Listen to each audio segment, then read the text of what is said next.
Okay, I tried to make this video yesterday morning when I was walking with my dog, but it didn't work.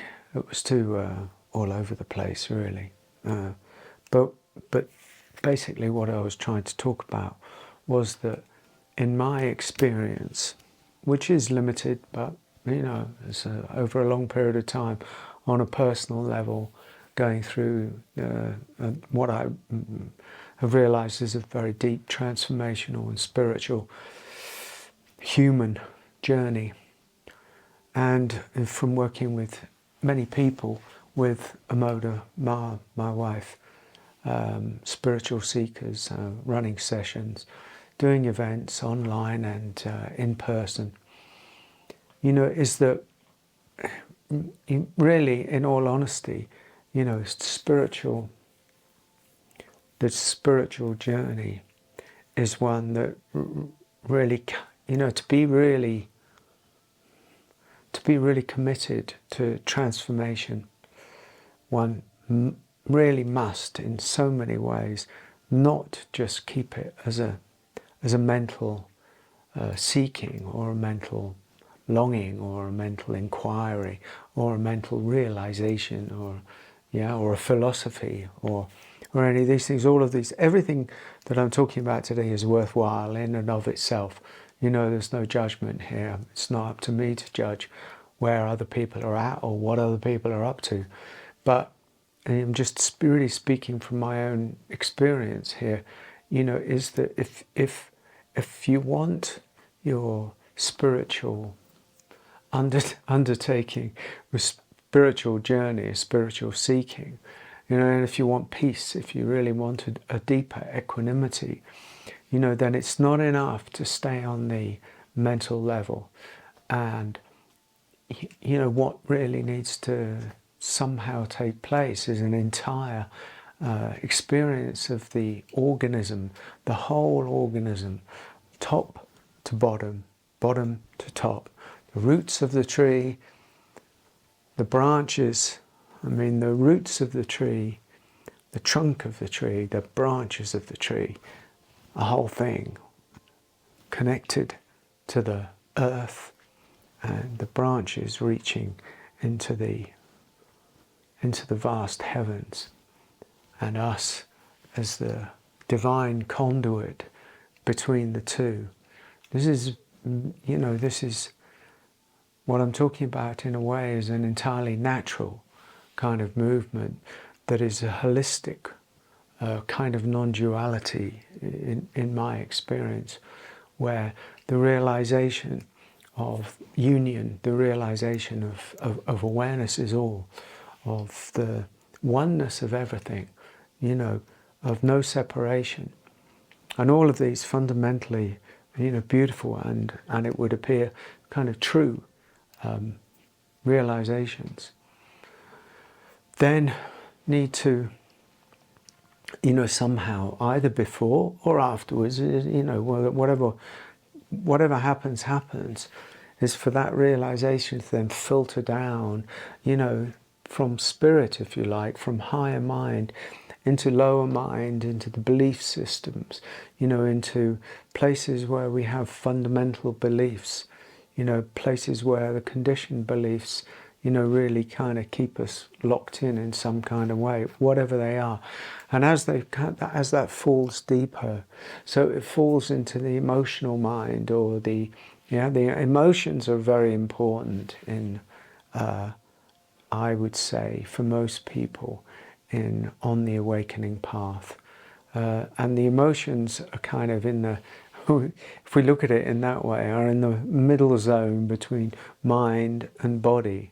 It's not enough to say the body is an illusion.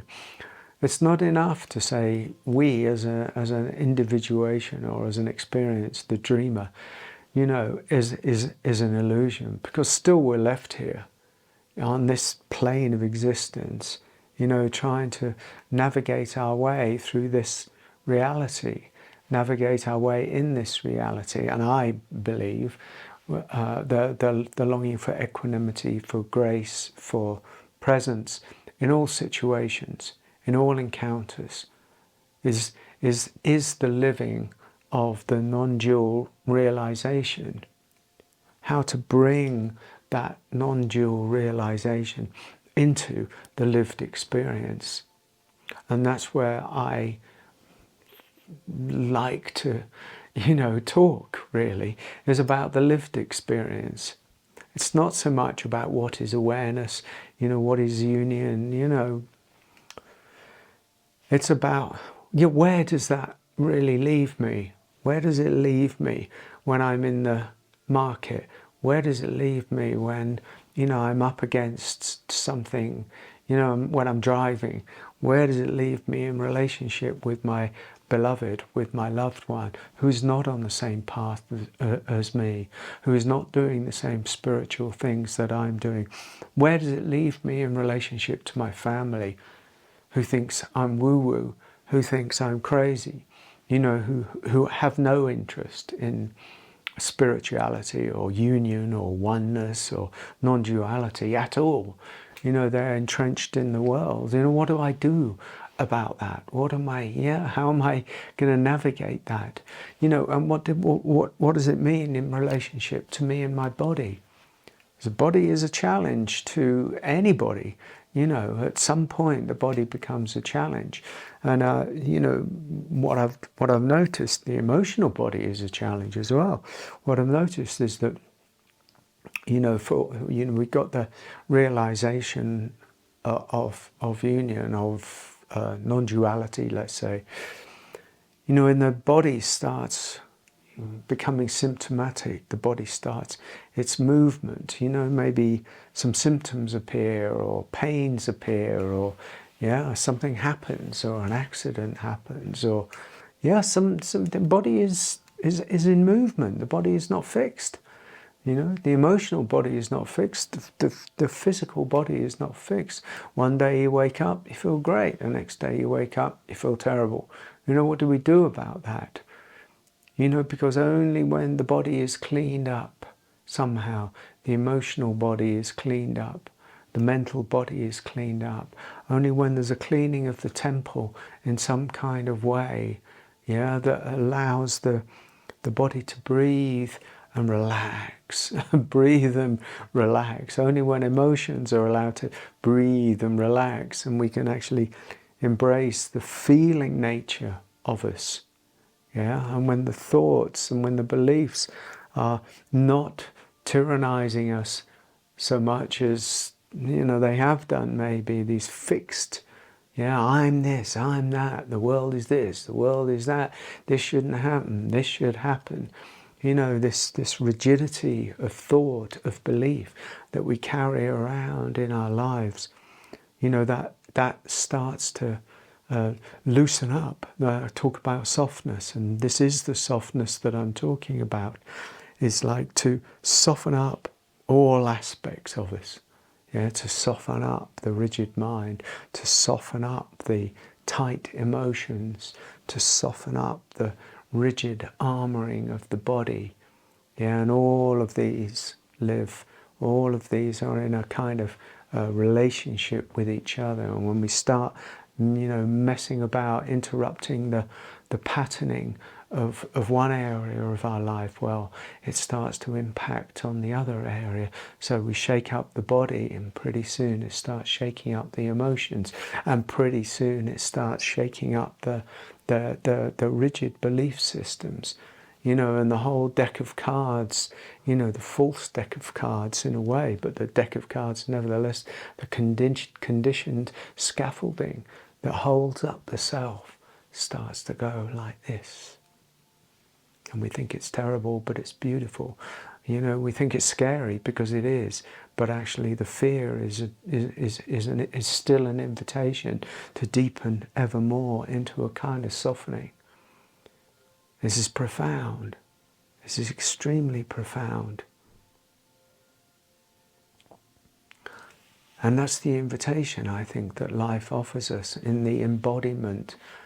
Embodiment is now a word that's thrown around left, right and centre, but it does point to something very, very true, which is to take it out of the abstract philosophical realm and to really, bring it into into the body armoring, into the emotional mind and the emotional body armoring, you know, to see where our stories, to see where our patterns lie, and to say, okay, well, I'm going to shake these up because I yearn and long for something more true than those stories. And that involves a journey, and you know that, and I know that. It involves a journey, and the journey feels treacherous, and it feels dangerous, and it feels scary, and it feels like I can't. Well, it's not you that does. Yeah? Surrendering the self, surrendering the self.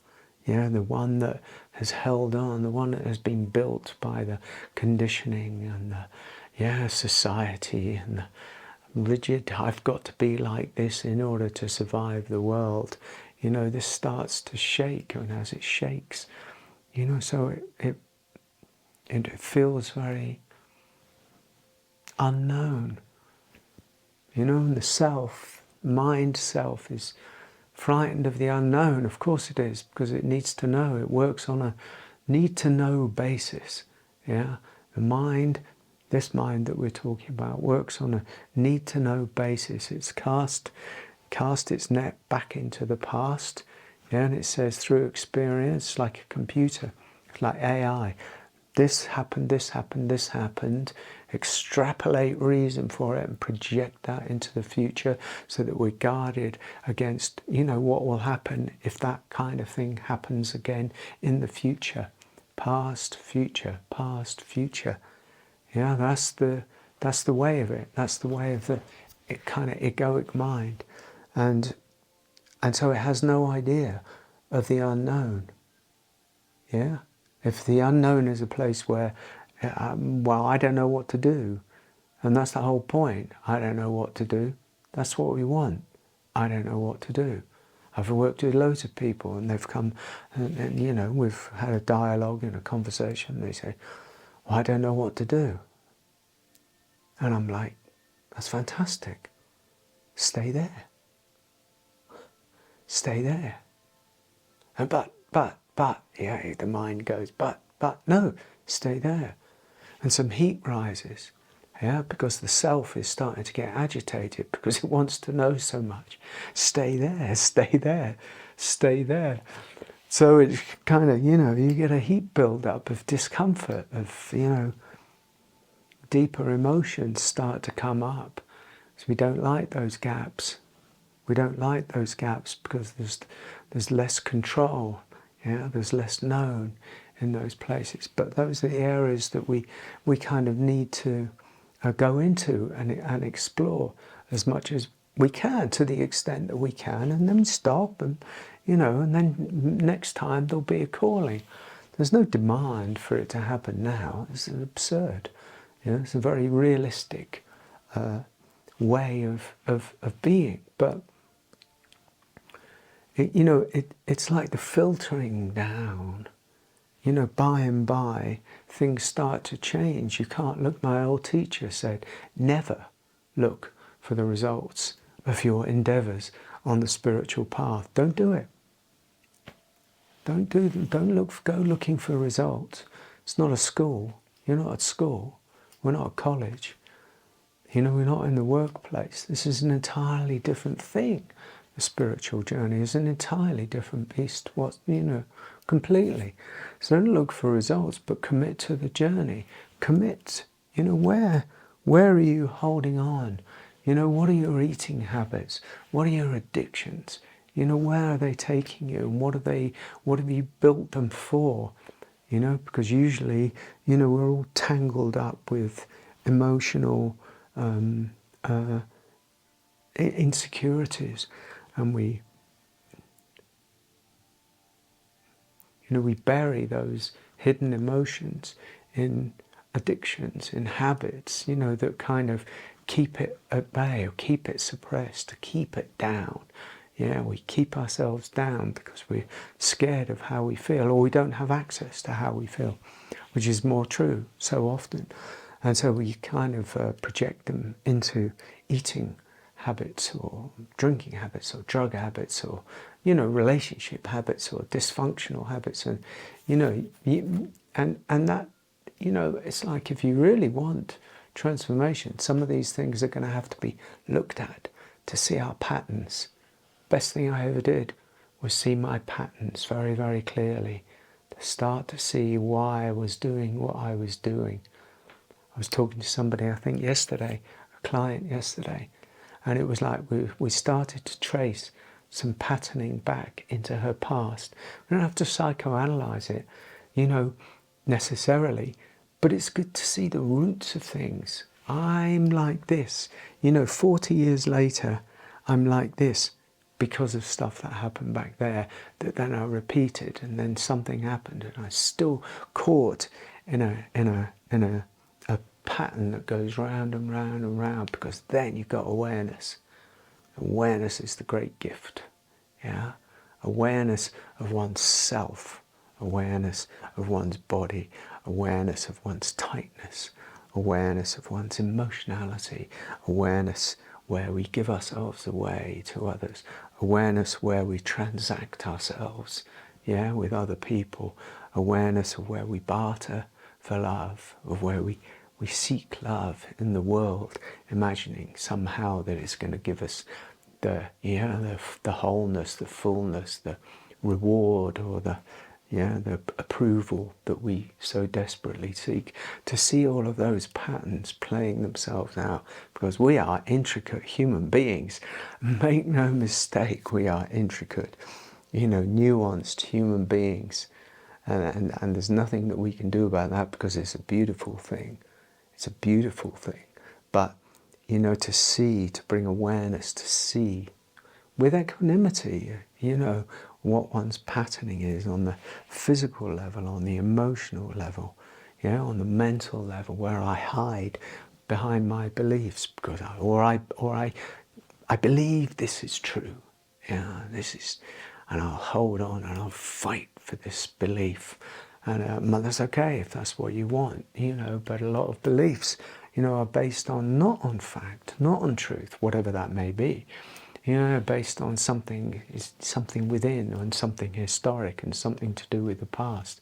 So the past unexamined lives on in us, it lives on in us. When I realized that my parents passed away many years ago, and when I realized I was still carrying my parents, even though they'd passed away 20 years ago, and I was carrying them, whether they were alive or whether they were dead, I was like, I think I might have to get this sorted out, actually. I think I might have to resolve the issue of my parents' problems and my parents', yeah, behavioural issues, and the whole divorce and blame and shame and guilt and, you know, all these kind of things. You know, I might have to really sort that out. And I did. And I did. And it took guts and it took courage. And I did. And it liberated something from me, because then I could be a man in my own right, instead of a man who is somehow either furious at or still in fear of, you know, his father, still playing the game of me as a little boy, and my dad as, you know, some tyrannizer almost. And I, you know, let go of that. I let go of that and became a man in my own right. Not a man like that, just a man, just a true man, an independent human being, independent of everybody, yeah, unique in existence, a unique being in this existence. That's the beauty of it. That's the beauty of this journey. When everything, you know, as much as is possible, that's what I say, when everything is kind of attended to on a certain level, you know, when the body, when the emotions, when the mind, when, you know, all aspects of the tree are attended to, you know, then something bigger than us happens, something greater than the individual parts happens. Something happens, you know, sort of, you know, we're very divine beings. I'm going to close with this. We are extremely divine beings. You know, we're completely ignorant most of the time of our divinity. But our divinity somehow puts these roots into the earth. The roots go deep into existence, deep into the underground of the earth. And this tree, this flower, yeah, this divine conduit of a flower reaches up, the third eye. Not that I'm particularly interested in that, but this, not the third eye, I mean the crown chakra, opens to the heavens, opens to the heavens, and the divine light pours in and pours through, uncluttered, flowing like it should do. That's what I'm talking about. It's a flow. There's a flow that comes through from the top right through the organism. Yeah? No impedance. Through the temple, into the ground, and out again. In a great circular kind of movement, the torus itself. In a great circular movement. And the more we can be as clean as we can, and I don't mean that on any level apart from, that the water of life can flow through us. Yeah? There's no moral, there's no, dietary advice going on here. You take it as you take it. I'm just speaking from my heart in a way to support whoever listens to it. I don't know. The divine light flows. And the temple is clean somehow. The divine loves an empty vessel. The divine loves an empty vessel. I could have just said that instead of this, ramble for 20 minutes odd. The divine loves an empty vessel, and we are the vessel, and we're very full. And the whole journey on the spiritual path is to empty the vessel, empty it of the mind, a cluttered up mind, empty it of emotionality, old emotionality that follows us around, that clogs us up, and to empty the body so that it's not clogged up so much with old stuff. Sort out digestion, sort out the liver, sort out whatever gut system is going on, and to sort that out so that then the vessel, the whole vessel, which is us, is able to more ready itself, if you like, for the divine energy. That's all I'm going to say. I thank you so much for listening to this, and I do hope it kind of speaks to you in some sort of way, shape or form. Many blessings to you.